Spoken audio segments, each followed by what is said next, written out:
show any signs of easing at all.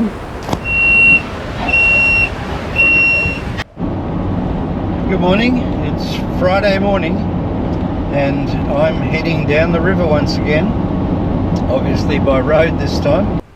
I'm on a rescue mission for Sarah Ann.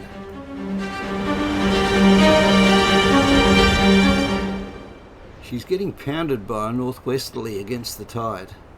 So while I'm on the mission, I thought I'd see what it's like to anchor in 47 knots. And, as I move further north, the winds will get stronger and stronger as I get closer and closer to Bass Strait.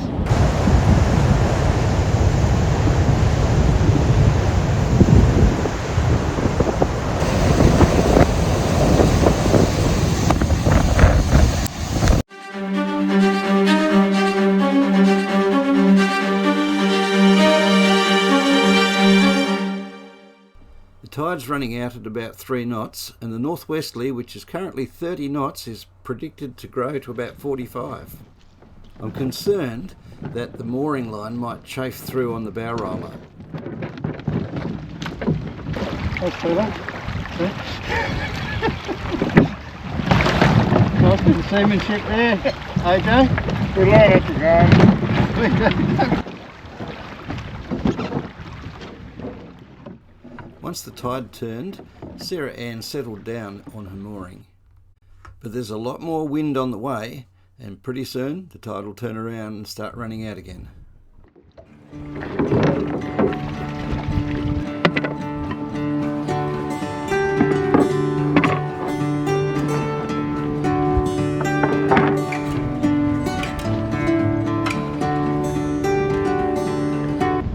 Now that, my friends, would put a smile on my face. That's what was causing the squealing. It explains why everything was running normally after it dropped off the shaft.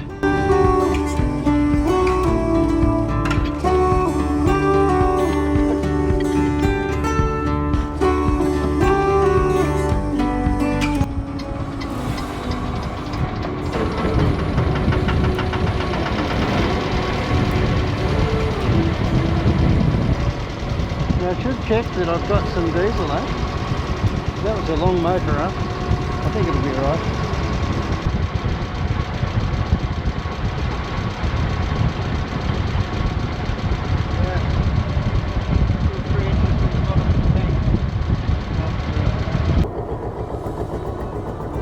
I'm taking AJ's tender around with me. And I'll take the inside passage here, around what's called Anchorage Point, and everywhere you look there's signs that say do not anchor. You know, if he who watches the weather too closely will probably never go for a sail. One of the comments, I just loved it. He said you've got to think of your boat like a really big double base. Okay, so you can see that now. So we're really heeling in that wind. So those gusts are really making a heel over, and I was cutting the corner way too fine. Go out around the pylons because the tide is coming out.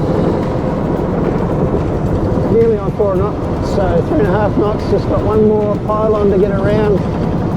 That spray, when it hits you in the face you can't even look into it.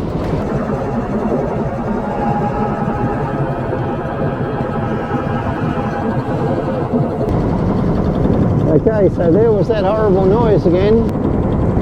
In a sense, I'm really glad that I left it to that last minute, so I just caught the very beginnings of this gale that's coming through. Get the squeals up out there, and I definitely do not want it to fail me in the next few minutes. So, well, that wind's absolutely howling there now. But I'm nearly in my desired haven.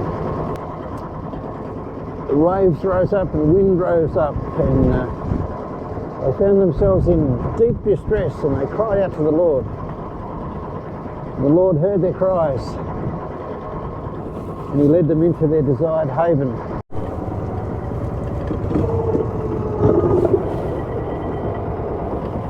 Whoa there. One should not forget But there's a tender on the back. Whoa, gee. Getting up there rather spoil a good day's work. Not the kind of weather you would want to go for a swim.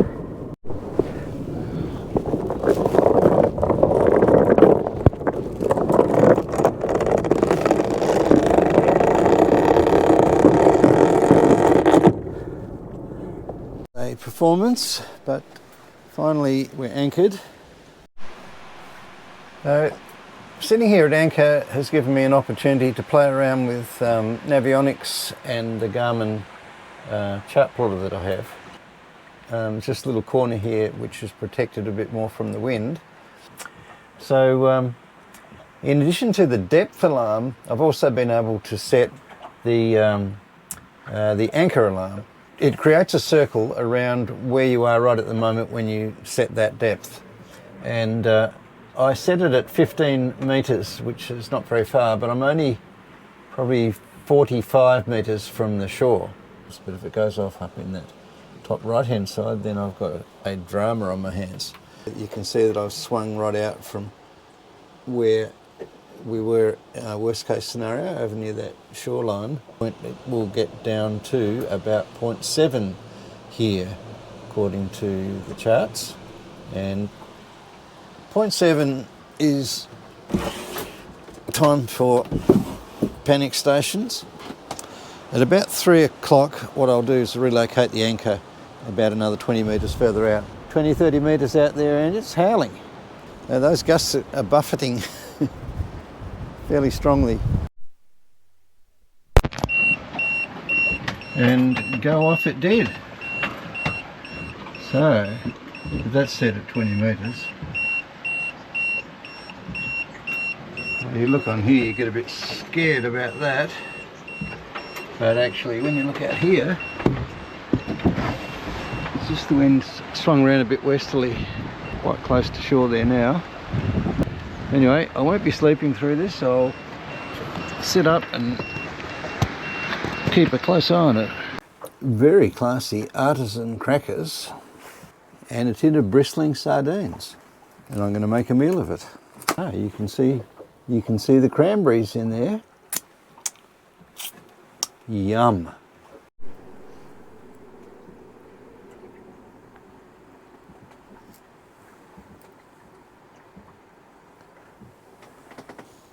Swell of 1 up to 2 metres, which will increase to 3 metres during the afternoon and then increase further to 4 metres by early evening.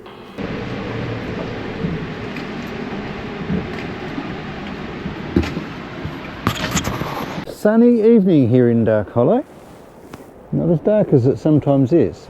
Come in quite strong, and it's very westerly, not northwesterly at all, which means it's kind of coming straight in here. But there's not much fetch, which is handy. If there were a lot of fetch, I was thinking I'd have a bit more shelter here. It's even possible I could relocate. Time to check my handiwork there. Can't see that chafing. The wind is not showing any signs of easing at all, but it is a bit steadier. Probably because it's changed direction, so we're getting it directly across the water, which fortunately the fetch is not that far. But we're getting the full blast. It'd be around the 30-35 mark. Stream a little bit up into West Arm. There's some spots up there, which I think there's plenty of water up there. Nothing's let go. The Danforth's holding really well, but it's a lot of strain to put everything under for an entire night. And if it does let go and you drag, well, that shore is mostly rocky.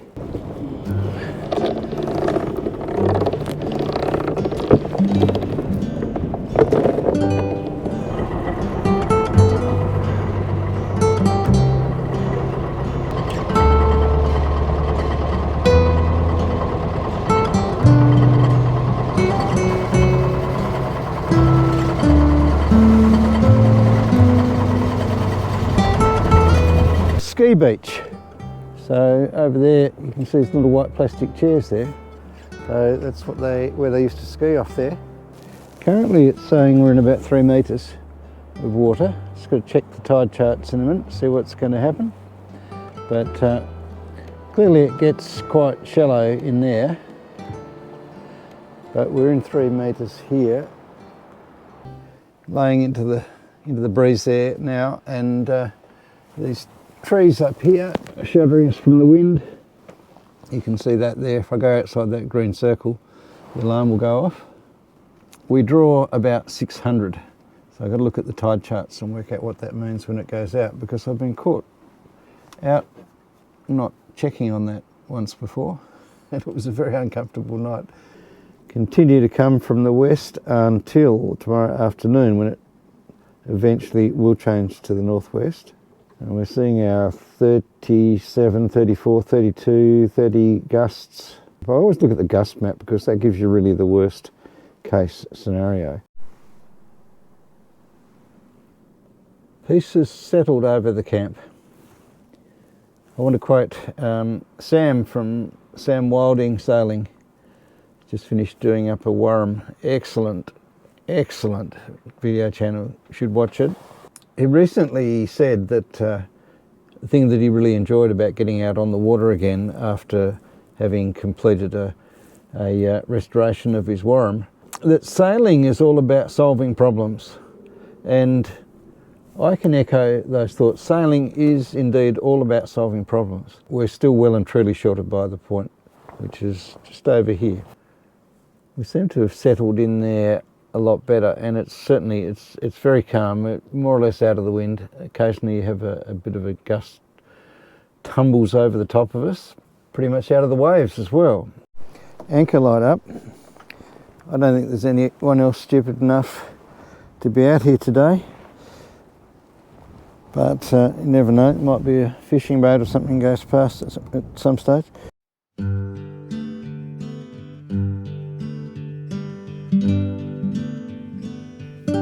Tonight I'm going to show you how I prepare a truly wholesome meal of char grilled chicken, sweet potatoes, carrots, peas and gravy. It's a bit tricky sometimes because it lets go all of a sudden and you can end up with the peas and carrots right in your face. If you want to really tart it up a bit, then here's a simple little hint. Just tease out the sweet potato and the peas and the carrots. It's difficult to leave the gravy behind, but you'll get the idea of it after a while. It'll add that touch which makes the difference between an ordinary meal and a bit of exquisite fine dining on board. I'd pair this with a nice Sauv Blanc, but I packed very hurriedly. The best I can do is 2024 Adams Ale, and I spent a lot of the time up checking my anchor because I had the anchor alarm set and it went off about 4 or 5 times. And stop tying crazy knots. So this is you shorten up the anchor line to stay off the shore when the tide is slack, and then when the tide's running you've got increase of about 3.5 metres, so you need more line out to run to anchor down the channel.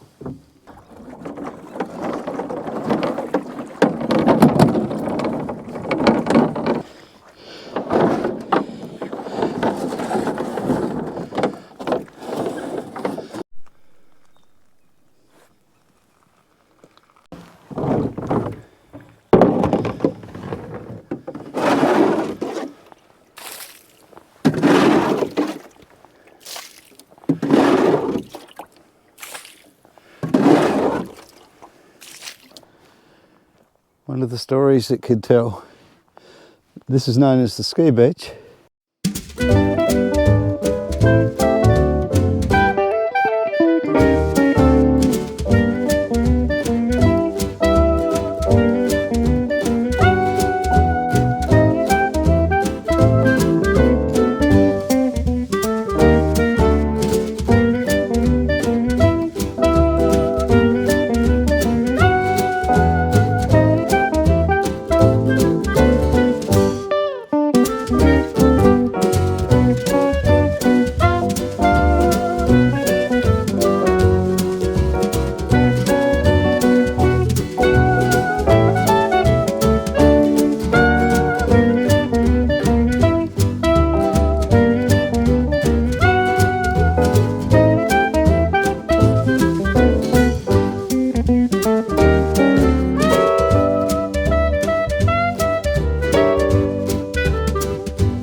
beautiful spot here on the ski beach, just to take a bit of time and reflect.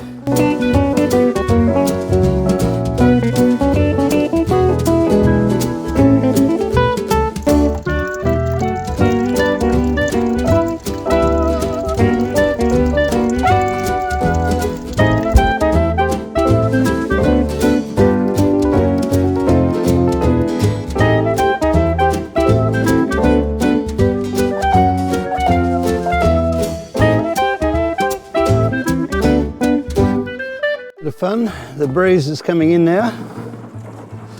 It's time to get back to the boat and get underway.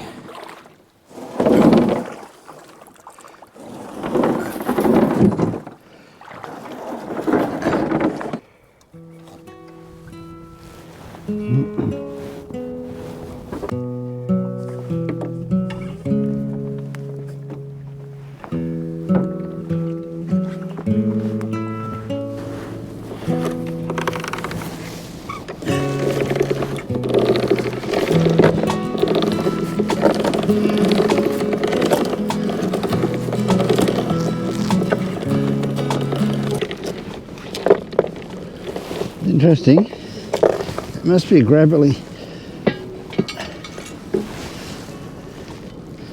Certainly holds well.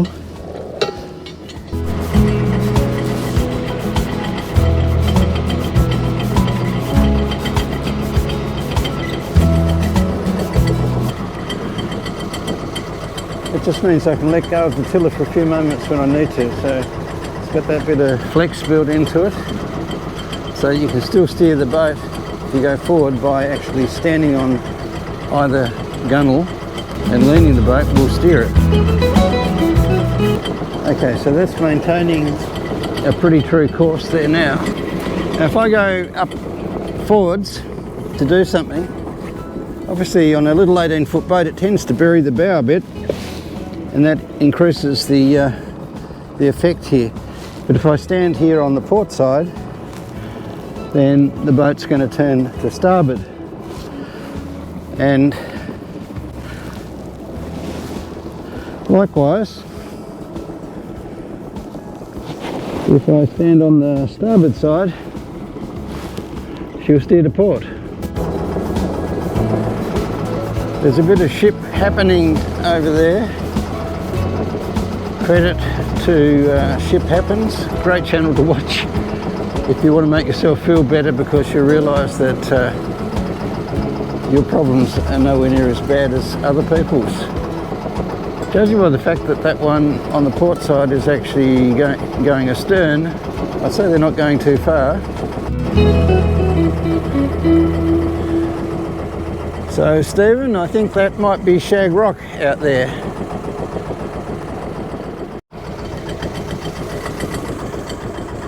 Always quite a bit of turbulence on this corner here, throws you around a little bit as I'm ducking inside Shag Rock.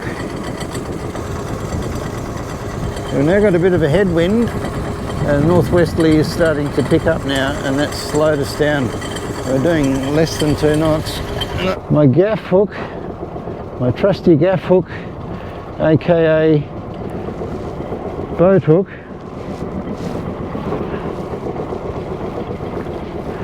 and it's as easy as that.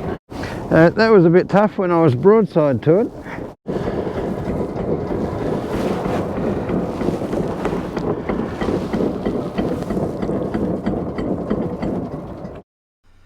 This 5-metre drawbar extension is very handy on shallow ramps. There are several ways that you can support the production of these videos. To subscribe and like the video, and I really love engaging with your comments. If you check out my Patreon link, you get real-time updates for free there.